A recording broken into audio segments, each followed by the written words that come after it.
Welcome to another episode of the Quip and Convo segment of the Quip Corner with Ada. I'll have Chris with me in the room. So please join us. I'm sure after you read her bio, you will really want to join us. See you in a bit.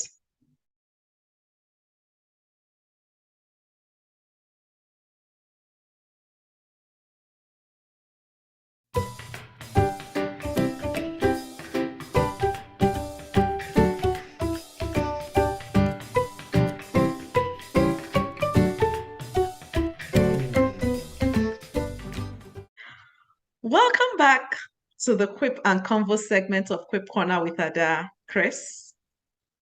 Hey, thank you so much. It's always a wonderful opportunity to see you again.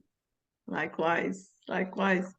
So I'm glad we're finally able to do this, having had to defer it from last year and, our schedules, shall I say, Yes. getting in the way. Yes, life and schedules and COVID and all kinds of things got in the way. So thanks for your patience. I'm so glad we finally were able to make this work. Exactly. So which quip did you choose? Because I know that you're picking something from this book. So which quip was it? Yes, Quip 26, which Okay. is change is not a choice, changing is. All right.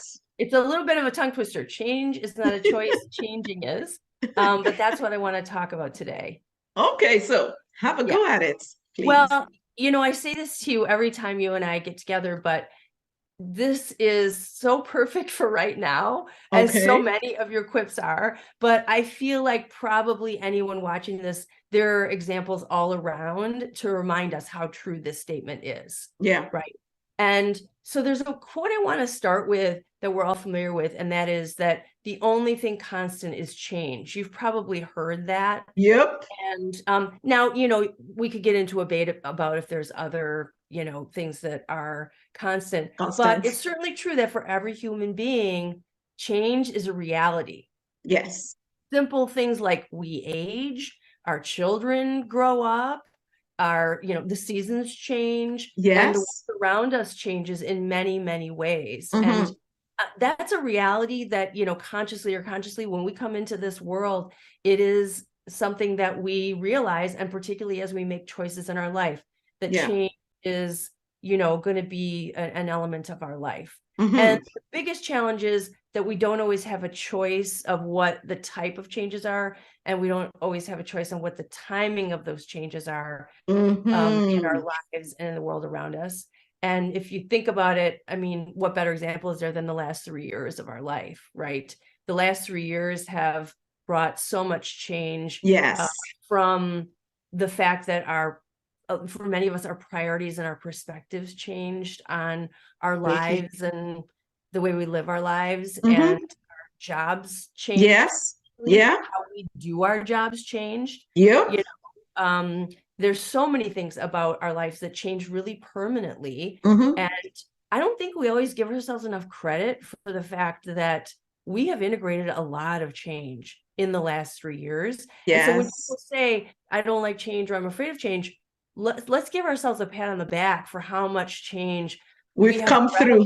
Oh my gosh, we've been through so much. And we have lived to tell the story. And that's something that we shouldn't take for granted. I think about also from an international perspective, think about the fact that last fall, in Great Britain, they lost their queen of 78 years. And they went through a period of time where they had 2 prime ministers in the span of 6 weeks, if you remember that. So I remember thinking, if you're in the UK right now, this has got to be very unsettling. Spinning. Very unsettling. All the things that you knew to be true are now completely tossed aside. In fact, I think they've had 6 prime ministers in 7 years. So it's a lot of change. And, there's a lot of ways that their lives are going to be changed by that. And so change is not always our choice. And we're unable to, stop it or prevent it. And I know that your word of the month is hope. I always pay attention to what your word of the month is. And, I think if we look at hope, we can always hope have hope that there are positive expectations for what the changes are going to bring in our life. We can always hold out hope that all the changes are going to be positive. And I think we need to stay in that, but we can't necessarily control it. And so some of the changes that come our way feel like they're for the better, and some feel like they're not. Yeah. And that is where there's this tension. You know, you can say, oh, I'm open to change, but the minute something comes in that feels like it didn't make your life better, you can say, oh, wait, maybe not so much. Maybe I'm not so much about change. And so the fact of the matter is, when there's a change that we don't like, and we've determined it didn't make our lives better, we feel a resistance to accepting it. We just want to say, no. I don't want it to be like that now. And that can come out as anger, and it can come out as frustration, or sadness, or even despair. If you've had friends that have gone through change, you probably have seen that. You can see this outpouring of emotions when there's change that is difficult. And at the core of that is judgment, in that we've determined that this change may or may not, have been anything we had to do with, and we've decided that it's good or bad, and it made our lives better or worse. And so this feels heavy to me. I don't know how that feels to you, but if we think about it, it is fair to say that change can be constant. We don't have control over it, and it can lead to anxiety and stress. And so it's not wrong to feel a lot of emotion about that. But let's look at some perspectives. I always like to say, yes, all that's true, but how can we approach this? How can we approach change in a way that might help us? So the Buddha said, change is never painful, only the resistance to change is painful. And I want to repeat that again, because I think it's really good. I think about this all the time. Change is never painful. It's our resistance to the change. And I think there's something about that goes back to our quip today. If we get honest about it, we know in our heart that change is going to happen. And so how would our experience be different if we didn't immediately label something as good or bad, but we just took it in as information that we would receive as a neutral event in our lives, or a neutral piece of information, and then we can determine how to respond. That way, if the information is not in and of itself, charged with anything, data is neutral, information is neutral. Someone tells you something, and then you choose to respond. It's when we determine to label it as good or bad, which is when we end up having this reaction to the change. Now, we don't always have the luxury of receiving something in a neutral space. There are some pieces of information that we get that are definitively good or bad. Yes, for this sure. Week, I've had both. And so, it's easy to sort of get sucked in right away to some pieces of information. But for our purposes today, let's assume that we want to move forward with the mindset that, as much as I can, I want to receive change as a neutral, and then sit with it, right? So let's look at how that might play out. So we've all had situations where there is construction in and around either where we work or where we live. And that's usually a change that we don't have any choice in. We have to just we have a choice on how to react. Right? And we will likely experience more pain if we get upset and we get angry and we mutter under our breath every time we leave the door, and it makes our lives much more difficult because of this change. True. We could also decide that we could see this change as information, right? There's going to be construction around my house. Many years ago, there was construction around my house, and it completely altered the route to my children's school for multiple years. I have to say, at first, I kept forgetting, and I'd go the wrong way, and then I'd have to double back. That was my own fault, right? And I remember how annoying it was. Like, oh my God, there's going to be multiple years of change, right? But the truth is, if we choose to see it just as information and say, oh, they're doing construction around my house, I need to take a different route. I leave 5 minutes earlier. I can respond in a way that acknowledges the fact that I'm sort of annoyed, but that I also can change my behavior to accommodate.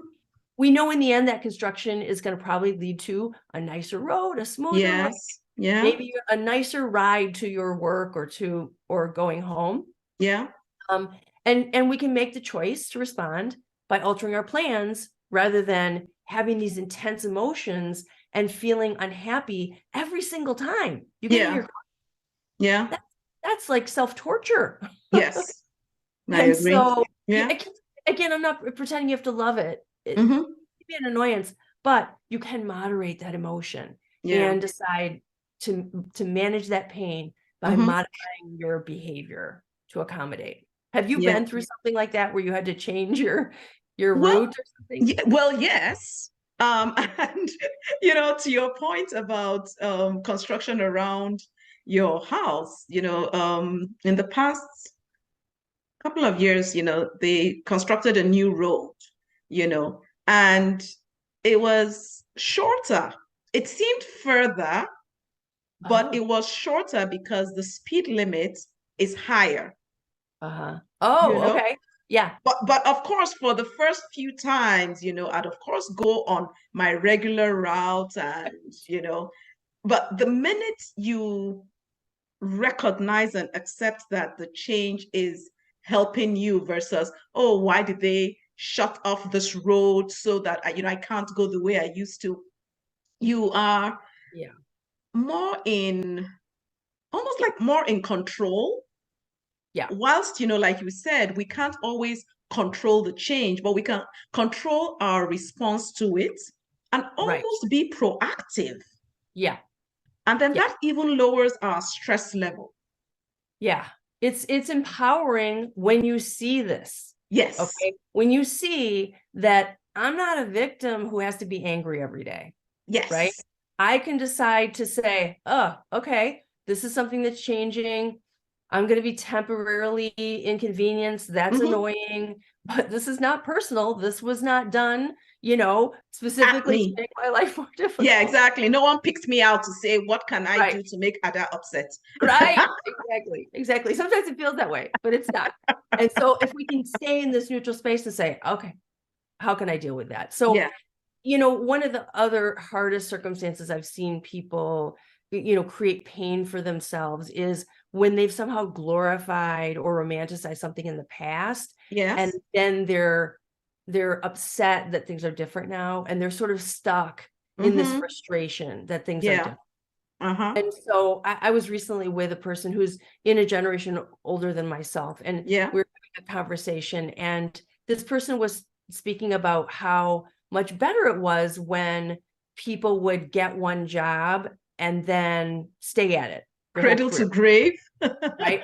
Remember, that was the way it was, right? You would get a Yes. job There and then was a time. yeah, there was a time, right? And this person said that they said it was just so much better when people got one job and stayed their whole career.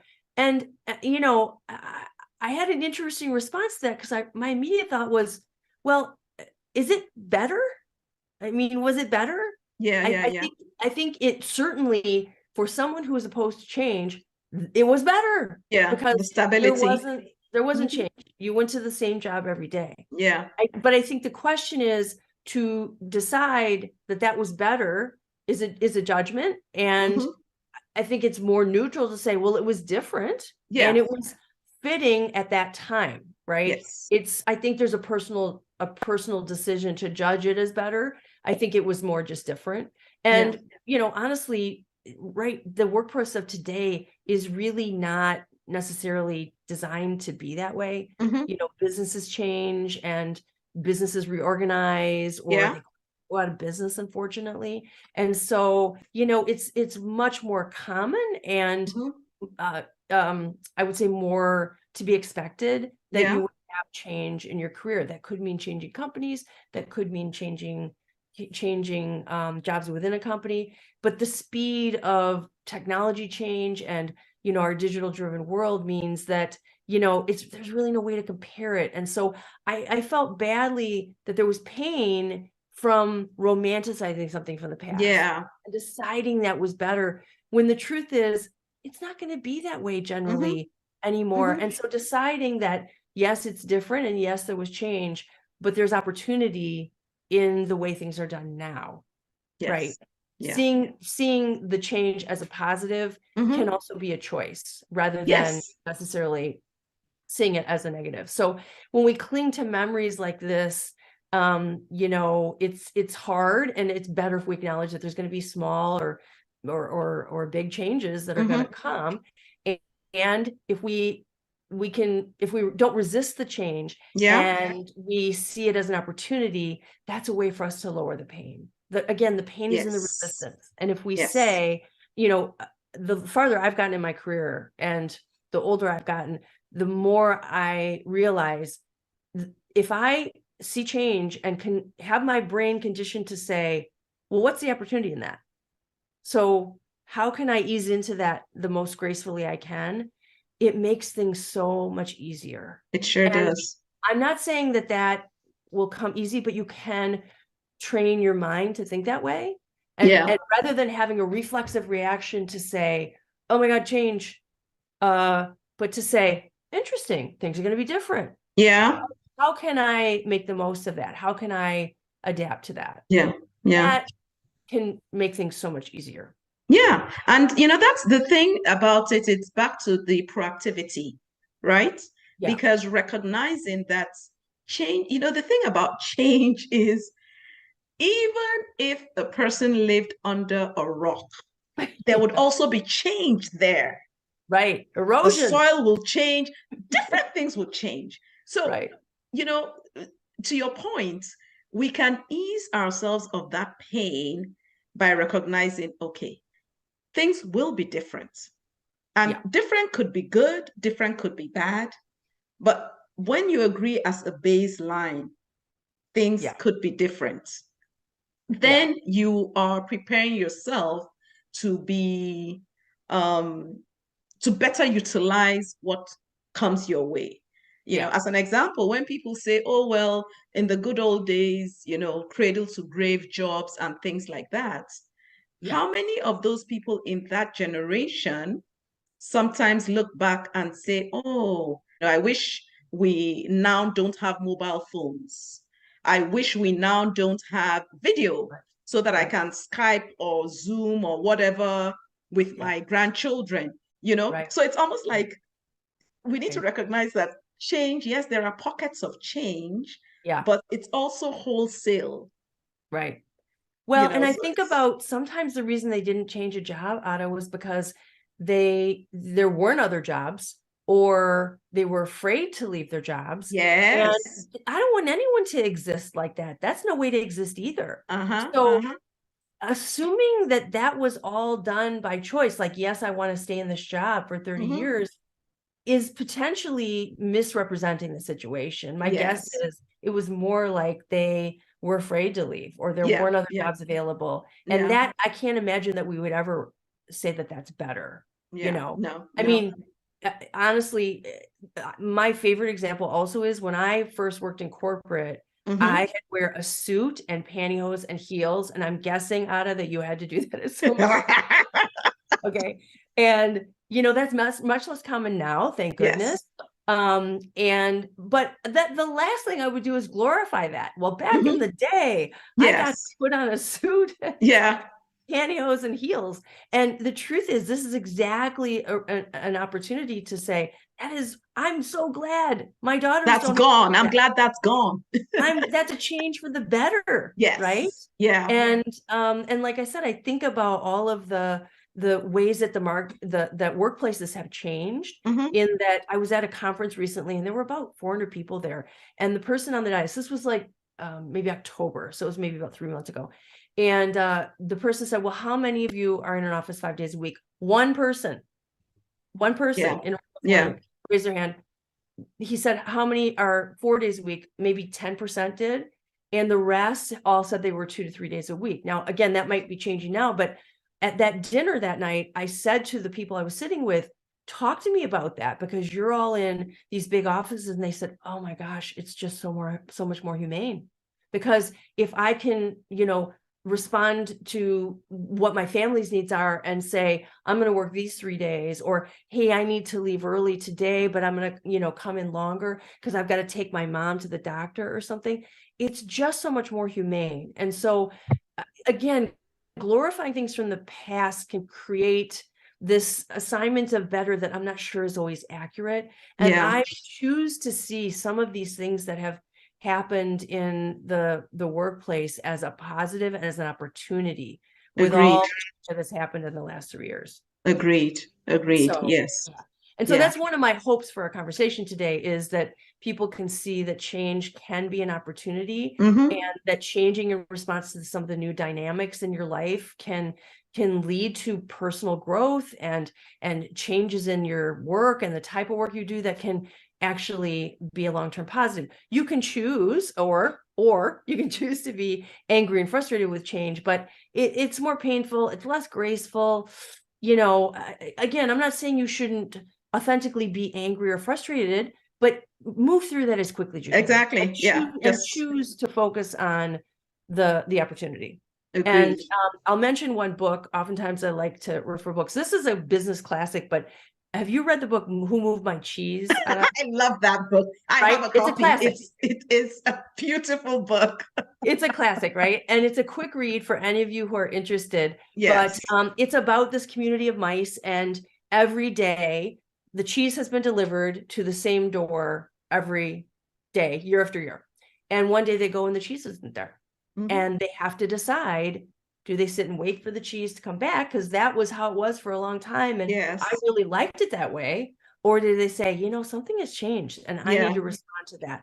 And so if you're at a point where you're struggling with any kind of change in your life right now, particularly in your work or job, you might want to read that book. I think it's it's a very good, projection on some mice of representing, how we can work through change in our life.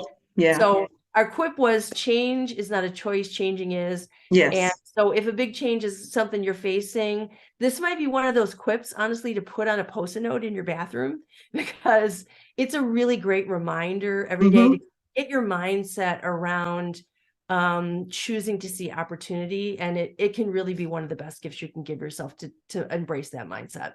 Ooh, nice. I like the way you put the bow on it. Yes. That's beautiful. Well, thank you so much, Chris, for sharing your thoughts and, of course, pulling me into the conversation, sharing your thoughts on this quip. I really enjoyed listening to you. Thank you. Thank you. It's like I said, it is a mindset you can cultivate. And I think it's empowering to remember that and to think about that, because otherwise we will live in a place of victimhood, and no one wants to feel that way long term. Definitely not. Yeah. So I try to point out the places where we do have control to make different choices about how we think about things. Yeah. Okay. Well, thank you. Well, thank you for having me, Ada. It's always a pleasure to chat with you, and I appreciate how your quips make me think, and I always enjoy our conversation. Thank you. Thanks. It was nice listening to Chris share her thoughts on the quip. Yes, we need to see change as an opportunity.